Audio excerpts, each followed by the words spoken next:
Hello, Search Committee. My name is Dr. Sherry Loewen, and I have been given the opportunity to spend 10 minutes with you preparing a 15-minute multimedia presentation regarding my philosophy on recruiting and retaining quality college, healthcare, and public service instructors, and what I see as an excellence in instruction and how I evaluate and supervise faculty to inspire them to become better educators. So let's take a look first at Rogue Community College's overarching culture. Rogue Community College is a premier learning college that transforms, strengthens, and inspires through integrity, collaboration, inclusion, stewardship, and courage. Knowing that is your compass, I think that helps any dean that would be coming in understand key talent for the programs that rest under the School of Health and Public Safety. First, with any institution, you have to look at the minimum qualifications. At the college, the minimum qualifications for CTE are found under Area 3, and this is reflective across the United States that CTE programs can see a wide range of credentials from a master's to an associate's degree. Another key and very important point over CTE programs are accreditation. In many of these different programs, you can have secondary or even tertiary standards and requirements. So, for example, if you take nursing, which is under the standards of the Oregon State Board of Nursing, but it also could be an accredited program through ASIN, which also has another layer of requirements when you're hiring faculty. Same thing for dental assisting. You can have the dental board. You also may have a secondary accreditor such as CODA that you need to consider when you're hiring. So let's just take a quick look at the Oregon State Board of Nursing. And so on the state website, they go over what credentials your faculty need if they are going to be administrator, if they are going to be faculty, or if they're going to teach in clinic. So knowing the different requirements, it is quite often that hiring in these areas presents challenges. Many of these areas of CTE programs, when you're a professional in these areas, you may make significantly more money than you do in the education sector. So recruiting in these areas, it's quite often that you find pools of less than 5 candidates. That presents the college with a significant challenge. And often what happens is these recruitments can go on for a year or so. So being able to plan and know that what your program needs are very, very important, such as if you have a program review process. That is very, very helpful so you can see what the initiatives are for the program and that if it's going to require hiring additional faculty or staff. The second part of my presentation will cover professional development. Professional development in CTE programs is very, very important.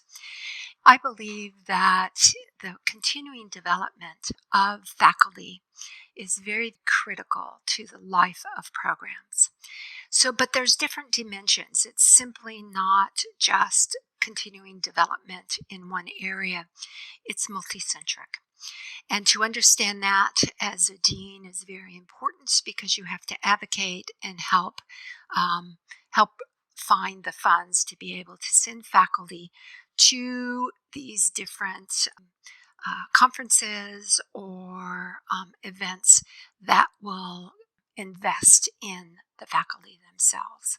So let's look at first as their continuing development as a professional. This dimension really focuses on the profession. So if they're a nurse, if they're a firefighter, they always need to keep relevant and up to date in their field so that they can bring that information back into the classroom. The Next dimension is the continuing development as an educator.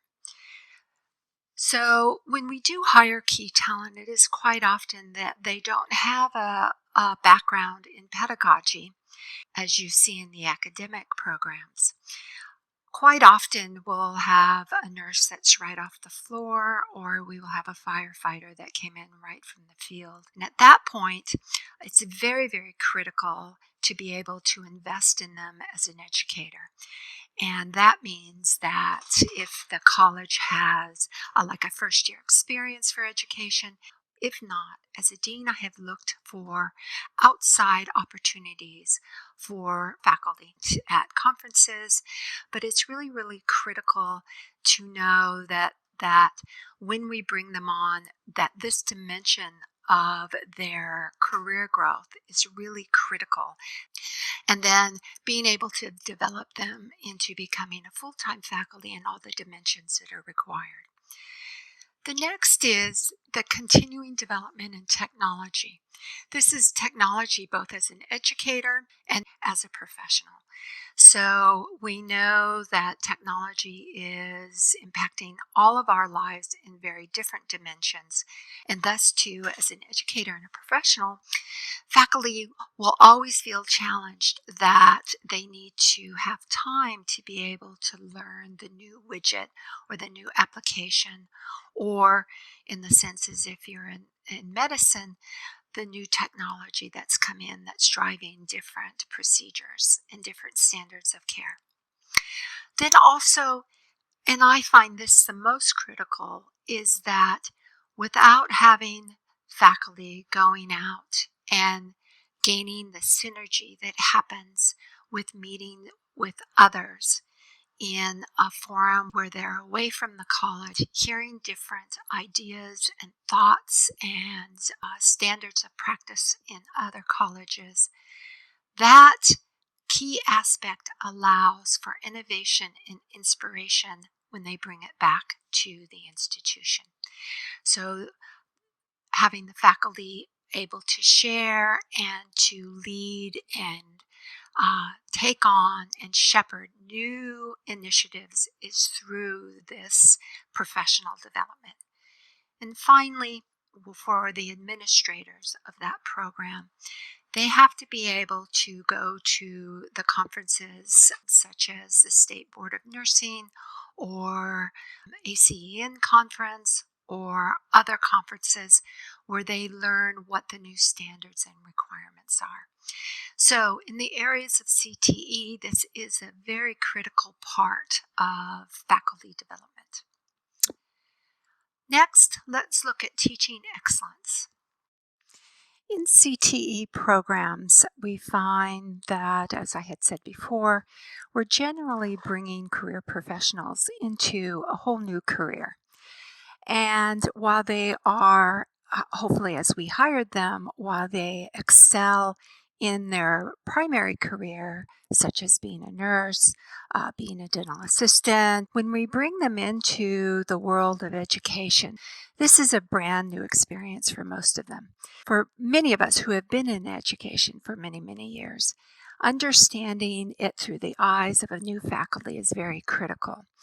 And so it has been my habit that I have adopted over the course of the last 10 years of administrating CTE programs is to really understand that, lean into it, and to know that you need to really mentor first-year faculty, even through the entire process of the 4 to 5 years where they're going through the tenure track.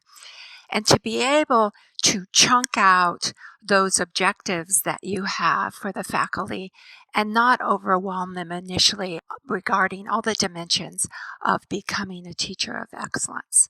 So let's just look at quickly how expansive and involved this is through the eyes of what would be a first-time faculty member coming into the institution. And that's through the tenure track process, where we look at the classroom culture, we look at the new instructors' planning, we look at their teaching, we look at their assessing, their quality of student learning, and the professional contributions to the learning communities.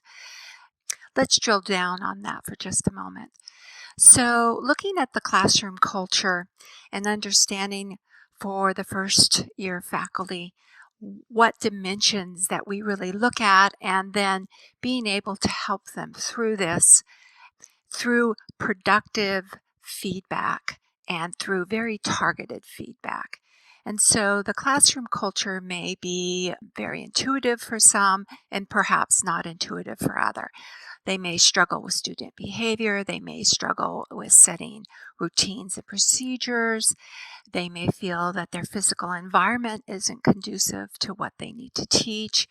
And then understanding that at the core of what they do is the relationships with the students and how to nurture that and further that as an educator. The other dimension that I work quite extensively with new faculty is in the planning. And so it has been my habit that I've adopted in the last 2 years is when we do bring on new faculty, I carve out at least an hour to 2 hours with a new faculty each week to discuss the whole process of evaluation, what we look for when we walk into the room, and then critically how to plan, how to understand what is the right rigor.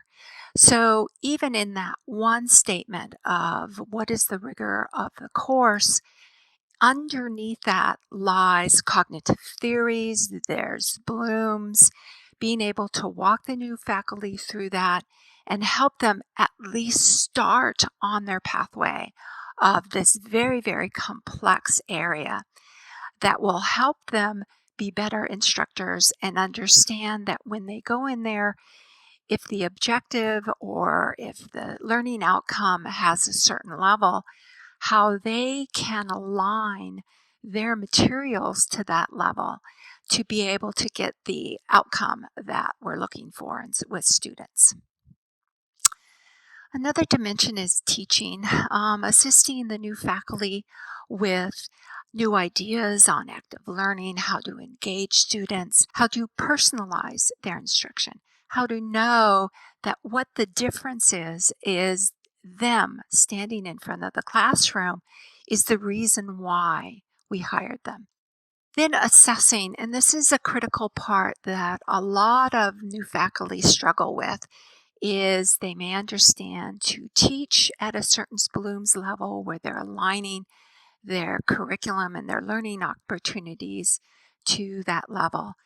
But then ensuring that that assessment artifact aligns with those Bloom's level and that cognitive level that they're asking of the students. And then how to give feedback, how to give meaningful, actionable feedback to students. And then there's the professional contribution to the teaching community and helping them understand their role in the institution. What are the core values, how they can express their core values, how they can contribute to the college with their skills and abilities. And then the professionalism that's required of full-time faculty and the collegiality and being able to work in environments that are student-centered and student-focused.